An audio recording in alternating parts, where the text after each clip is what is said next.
Hello guys, welcome to my YouTube channel study with Muskan. आज हम देखेंगे क्लास 12 मैथ के मैट्रिक्स के क्वेश्चन नंबर 5।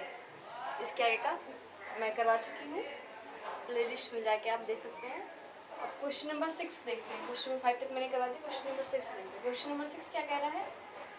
निम्नलिखित में से एक्स वाई जेड का मान ज्ञात करना है। बस क्या बोला है? एक्स वाई जेड का मान ज्ञात करना, जो कि हम लोगों ने 10th तक आराम से पढ़ा। 9th 8th से ही शायद सिखा दिया जाता है। 8th 9th 10th सिखा जाता है एक्स वाई का मान निकालना। बस सिंपल से एक्स वाई का मान निकालना है यहाँ पे। तो ये एक साड़ी दिया, एक ये साड़ी दिया, दो साड़ी दिया आपको। पहली साड़ी में क्या दिया है? 4x 3 5 y 1 z 5। तो हमको क्या करना होगा? एक्स वाई का मान कैसे निकालेंगे? इस गाड़ी जो दिया है तो हम इन दोनों को तुलना कर देंगे, आपस में तुलना करेंगे। तो चार की तुलना इससे करेंगे, 3 की तुलना इस जेड से करेंगे, एक्स की तुलना 1 से करेंगे और 5 की तुलना 5 से करेंगे। यानी कि यहाँ का a11 और यहाँ का a11 बराबर दिखाएंगे। यहाँ का a12 और यहाँ का a12 ये दोनों इक्वल दिखाएंगे। यहाँ का a21 और यहाँ का a21 इक्वल दिखाएंगे। यहाँ का a22 और यहाँ का a22 दोनों इक्वल दिखाएंगे। तो हम यहाँ पे बस दोनों इक्वल दिखाना है हमको। तो y मैंने यहाँ से दिखा दिया है। पहले a11 का देखते थे। a11 का मैंने यहाँ पे दिखा दिया है। a11 का ये a11 का y है। यहाँ पे मैंने दिखाया a11 का y है। यानी कि y मैं इधर लिखूँ या तो इधर लिखूँ, बात एक ही है, इक्वल में दोनों है। तो पहले मैं चाहे y लिखूँ या 4 लिखूँ। तो मैंने पहले y लिखा है, फिर 4 लिखा है। ये a11 का मान y है, यहाँ पे a11 का मान 4 है, इसलिए मैंने 4 लिख दिया है। फिर यहाँ से हम क्या करेंगे? अब a12 की वैल्यू हम देखेंगे। a12 की वैल्यू क्या है? यहाँ पे 3 है। तो a12 की वैल्यू यहाँ पे मैंने 3 लिख दिया। यहाँ पे a12 की वैल्यू क्या है? z, तो मैंने z लिख दिया। फिर a21 की वैल्यू क्या है? यहाँ पे 1 है, तो a21 की वैल्यू 1 है। यहाँ पे x लिखा, ये मेरे मान निकल गए। s के मान 1 आए, z के मान 3 और y के मान 4। यहाँ से भी आप देख के कर सकते हैं, जिस पोजीशन पे ये उसी पोजीशन पे ये होगा। इसकी वैल्यू ऐसे ही निकालते हैं। देखिए y है, y की वैल्यू 4 होगी। z है यहाँ पे 1 2 पे, तो 1 2 पे ही इसकी वैल्यू दी देगी। तो z की वैल्यू 3 है और x की वैल्यू 1 है। ये आपका फर्स्ट इक्वेशन कंप्लीट हो गया। और सेकंड देखते हैं, सेकंड क्या है? सेकंड दिया है, सेकंड में भी दिया है तो समीकरण x प्लस वाई, फिर 5 प्लस जेड, 2xy और दूसरी में क्या दिया? 6 5 2 8। इस तरह हमको इक्वेशन समीकरण बना लेना है। x प्लस वाई लिखा इक्वल टू 6 क्योंकि ये a11 की वैल्यू है, यहाँ भी a11 की वैल्यू आपस में तुलना करते हैं। मैंने बोला ना, इन दोनों की तुलना करना है। तो a11 की वैल्यू a1 से ही करेंगे, ये नहीं करेंगे a11 की वैल्यू a12 से करेंगे। a11 की वैल्यू a1 से ही होगा, ना कि a12 से होगा। a11 की वैल्यू a11 से ही होगा, सेम से ही होगा। यहाँ पे a11 है तो यहाँ पे भी a11 की ही वैल्यू से तुलना करें। ये नहीं कि इसकी वैल्यू से ये हम इसकी तुलना कर दें, यहाँ से a12 की वैल्यू नहीं। a11 की वैल्यू a12 से तुलना नहीं करेंगे, a11 की वैल्यू a11 से ही तुलना करेंगे। तो हम क्या कहेंगे? x plus y equal to 6, तो यहाँ पे 6 लिख दिया मैंने। फिर x यहाँ से, फिर मैंने x plus y equal to 6 है, x plus y equal to 6 है, तो मैंने यहाँ से x की वैल्यू निकाल ली है। x लिखा है इक्वल टू 6, तो 6 से नोट करिए। और ये प्लस का है y, इधर आएगा बराबर किधर आता है तो माइनस हो जाएगा, माइनस है तो प्लस हो जाता है और प्लस है तो इधर आएगा तो माइनस हो जाता है। यहाँ पे मैंने लिखा 6 माइनस वाई, ये मेरा समीकरण 1 हो गया। फिर यहाँ से हम देखते हैं ये a22 xy है और इसकी वैल्यू 5 दी है, तो 5 दी है। a22 की वैल्यू 8 है, तो a22 की वैल्यू 8 मैंने यहाँ पे नोट कर दिया। इसको समीकरण सेकंड मान लिया। फिर यहाँ पे 5 प्लस जेड इक्वल टू 5 है, 5 प्लस जेड इक्वल टू 5 लिखा। फिर यहाँ से मैंने जेड की वैल्यू निकाल ली है, 5 प्लस जेड इक्वल टू 5। यहाँ से आप देख सकते हैं 5 कट जाएगा, क्योंकि ये भी प्लस का ये भी प्लस का, तो कट जाएगा, तो वैसे भी 0 होगा। पर मैंने यहाँ पे सॉल्व किया है। जेड यहाँ पे लिखा है, 5 ऐसे लिखा है, ये प्लस का है तो इधर बराबर का आएगा तो माइनस का हो जाएगा। 5 में से जाएगा तो 0 बचेगा, या 0 लिख दिया, जेड बराबर 0, जेड की वैल्यू पता चल गई मुझे। फिर अब मेरा क्या देखना है, ये फर्स्ट और सेकंड दोनों समीकरण से हमको अब एक्स वाई के मान निकालना है। एक्स वाई का मान निकालना बहुत ईजी है, जो कि आप लोगों ने क्लास 10 में काफ़ी अच्छे से पढ़ा है। हम बस यहाँ से एक्स वाई की वैल्यू निकालेंगे। एक्स वाई की वैल्यू कैसे निकालेंगे, यहाँ पे हम ये एक्स का मान है ना, एक्स बराबर में 6 माइनस वाई, ये एक्स का मान है। हम समीकरण 2 में एक्स का मान रख देंगे, समीकरण 2 में एक्स की वैल्यू पुट कर देंगे। ये एक्स का मान है, इसका मान समीकरण 2 में पुट कर देंगे, यानी रख देंगे। तो हमने क्या किया, डायरेक्ट रख दिया है यहाँ पे। तो एक्स की जगह पे क्या रखेंगे, एक्स का मान क्या है मेरा 6 माइनस वाई, तो 6 माइनस वाई इंटू में वाई है तो वाई लिख दिया, इक्वल टू 8 है तो 8 लिख दिया। फिर अब ये वाई अंदर मल्टीप्लाई होगा तो वाई होगा तो 6y हो जाएगा, और माइनस है तो माइनस में नोट कर दिया, और वाई स्क्वायर हो जाएगा इक्वल टू 8। अब इसको हम ऐसे भी लिख सकते हैं, वाई स्क्वायर, यहाँ से माइनस का Y square minus 6y plus 8 हो जाएगा। ये इधर जाएगा तो माइनस का 8 होगा, मैं यहीं पे कर दे रही हूँ, ये प्लस का 8 है, इधर आएगा तो माइनस का 8 होगा, तो ये माइनस का 8 होगा, माइनस का 8 होगा इक्वल टू 0 लिखेंगे। तो अब यहाँ से मैंने माइनस का मान तो वाई स्क्वायर हो जाएगा, ये जो माइनस का मान तो माइनस, जो माइनस वो प्लस हो जाएगा, और जो प्लस है वो माइनस हो जाएगा। तो ये माइनस का था, इसलिए मेरे यहाँ प्लस का हो गया, y square minus 6y plus 8 equal to 6 equal to 0। Y square minus 6y y plus 8 equal to 0। अब ये द्विघात समीकरण वाला मेरा वो बन गया, समीकरण बन गया। अब इसमें हम एक्स वाई की वैल्यू आराम से निकाल सकते हैं। तो हमने y की वैल्यू निकाल दी, y माइनस में 4, एक ब्रैकेट में y माइनस में 2, इसको आप सॉल्व करेंगे तो ये आएगा y माइनस में 4 और y माइनस में 2। फिर y बराबर में ये 0 बराबर में y माइनस 4 इक्वल टू 0, तो ये क्या होगा y माइनस में 4 इक्वल टू 0, तो ये क्या होगा y इक्वल टू 4 होगा, तो यहाँ मैंने 4 लिख दिया। फिर ये माइनस का 2 ऐसे आप देख लीजिए, माइनस अगर होगा तो प्लस का आएगा y, अगर ये प्लस माइनस का है तो ये प्लस आएगा, प्लस का होता तो माइनस का 2 आता।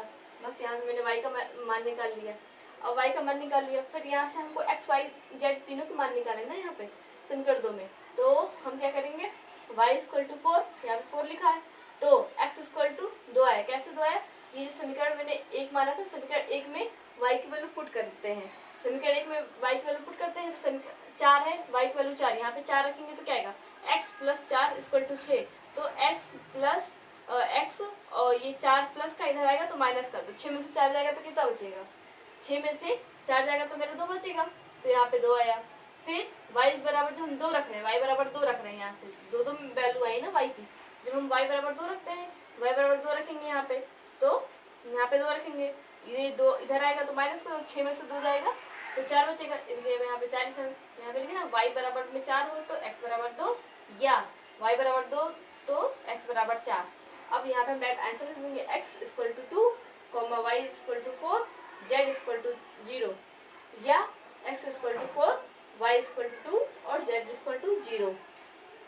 अब हम समीकरण 3 देख लेंगे।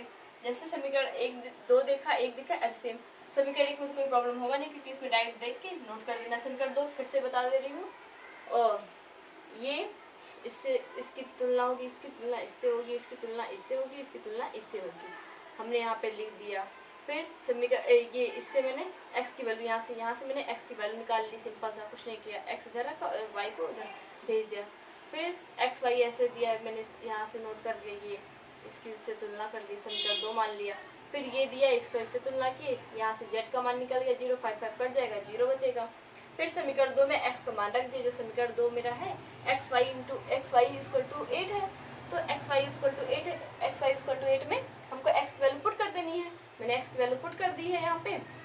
तो 6 माइनस में y, ये मेरी x की वैल्यू है, x इंटू वाई था, तो x की वैल्यू क्या हुआ, 6 माइनस में y इक्वल इंटू में y इक्वल टू 8 लिख दिया। यहाँ पे 6, ये इसको अंदर मल्टीप्लाई कर दिया y का, तो 6y हो जाएगा, और ये माइनस अंदर ऐसे ही रहेगा। फिर वाई स्क्वायर हो जाएगा, और ये प्लस का 8 था, बराबर किधर आया तो माइनस का 8 हो जाएगा, माइनस का 8 लिख दिया इक्वल टू 0, कुछ नहीं बस 0। अब यहाँ से हमने माइनस कॉमन लिया, तो क्या हुआ, वाई स्क्वायर माइनस में 6y प्लस में 8 इक्वल टू 0। अब ये मेरे द्विघात से मेरा क्वेश्चन बन गया, द्विघात से हमको वैल्यू निकालना आता है। अब यहाँ से y की वैल्यू निकलेगी, y की वैल्यू मेरी क्या निकली, 2 वैल्यू निकली है, एक 4 एक 2, एक 4 एक 2 आया है, तो 4 2 अब y बराबर 4 रख रहे हैं तो x का मान यहाँ से निकल जाएगा, x का मान यहाँ पर रख देंगे।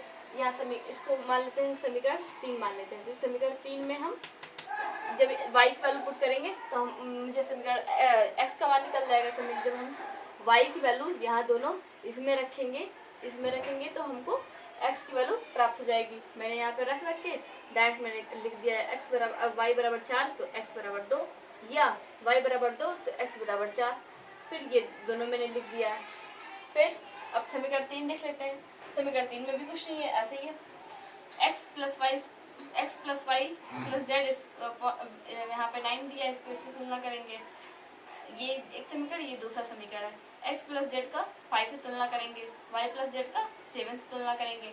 तो हम यहाँ पे समीकरण मान लिए x plus y plus z equal to 9, समीकरण 1, x plus z equal to 5, समीकरण 2, y plus z equal to 7, समीकरण 3।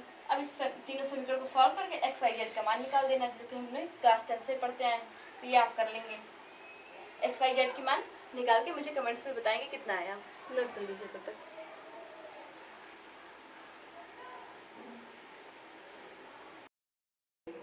क्वेश्चन नंबर 7 देखते हैं। क्वेश्चन नंबर 6 मेरा कंप्लीट हो गया। अब क्वेश्चन नंबर 7 देखिए। क्वेश्चन नंबर 7 क्या है? सेम जैसे क्वेश्चन नंबर मैंने 6 पढ़ा था वैसे क्वेश्चन नंबर 7 है, same to same.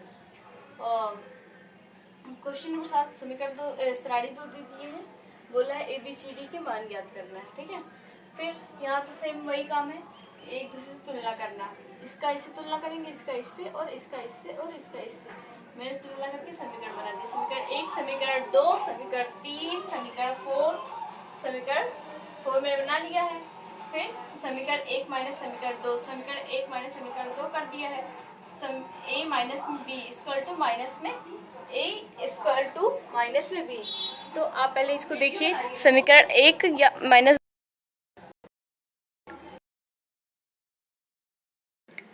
Question number 7 देखेंगे। अब क्वेश्चन नंबर 6 मेरा कंप्लीट हो गया।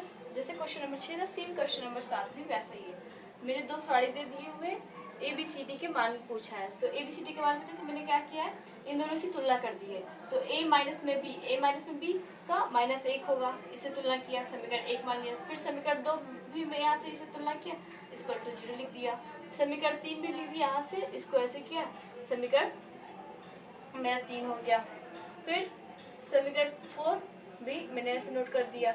और जो समीकरण मेरा 3 है, ये मेरा समीकरण गलत है, समीकरण 3 है, समीकरण 3 मेरा ये 0 सही है। तो इसकी इससे तुलना करेंगे, इसकी इससे तुलना करेंगे, इसकी इससे तुलना, और इसकी इससे तुलना करेंगे, जो कि मैंने कर दिया है। क्योंकि मैंने समीकरण 1, समीकरण 2, समीकरण 3, समीकरण 4 बना लिया। फिर अब सीधे सॉल्व करना है हमको ABCD की वैल्यू ज्ञात करनी है, जो कि हमने क्लास 10 से पढ़ते हैं। समीकरण 1 माइनस समीकरण 2, समीकरण 1 में से समीकरण को 2 माइनस कर देंगे। समीकरण 1 में 2, समीकरण 1 मेरा कहाँ है, ये है, समीकरण 2 ये है। इन दोनों को सेम ऐसे मैंने यहाँ पे नोट कर दिया, ये नोट कर दिया। अब ये मैंने पढ़ा था क्लास 9th में, जब घटाते हैं ये सेम होता है, मैंने ये किया, यहाँ पे माइनस, ये प्लस था तो ये माइनस हो जाएगा। ये हम घटा रहे हैं ना, तो घटाने पर चिन्ह बदलता है, ये माइनस ये प्लस हो जाएगा यहाँ पे, और ये प्लस था, ये माइनस यहाँ पे मैंने लगा दिया। अब ये माइनस और प्लस, माइनस प्लस कट जाएगा तो ये मैंने काट दिया। फिर 2 a माइनस में 2 लिखा है, तो इसका होगा माइनस में a आएगा, और ये कट जाएगा तो 0 हो जाएगा, और ये माइनस का 1 आएगा, क्योंकि माइनस में जुड़ जाता तो माइनस का 1 आ गया। अब ये माइनस माइनस करेंगे तो a इक्वल टू -1 आया। फिर a का मान समीकरण 2 में रखने पर, जो a का मान आया है मेरा, ये a का मान समीकरण 2 में रखने पर, समीकरण 2 ये है, a का मान यहाँ पर रख देंगे। तो 2 गुणे 1, यहाँ पे माइनस में मैंने लग रहा समीकरण गलत लिख दिया क्या, सी की वैल्यू, और समीकरण 3, ओ सॉरी,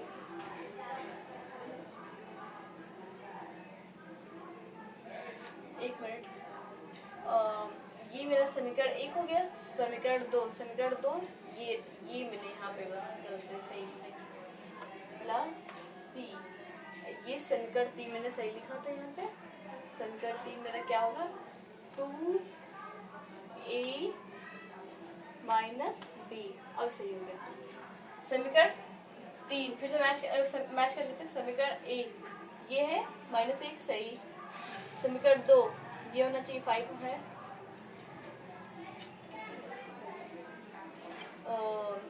समीकरण 2 एक मिनट रुकिएगा, देख लेते कहाँ पे गलत आ रहा है।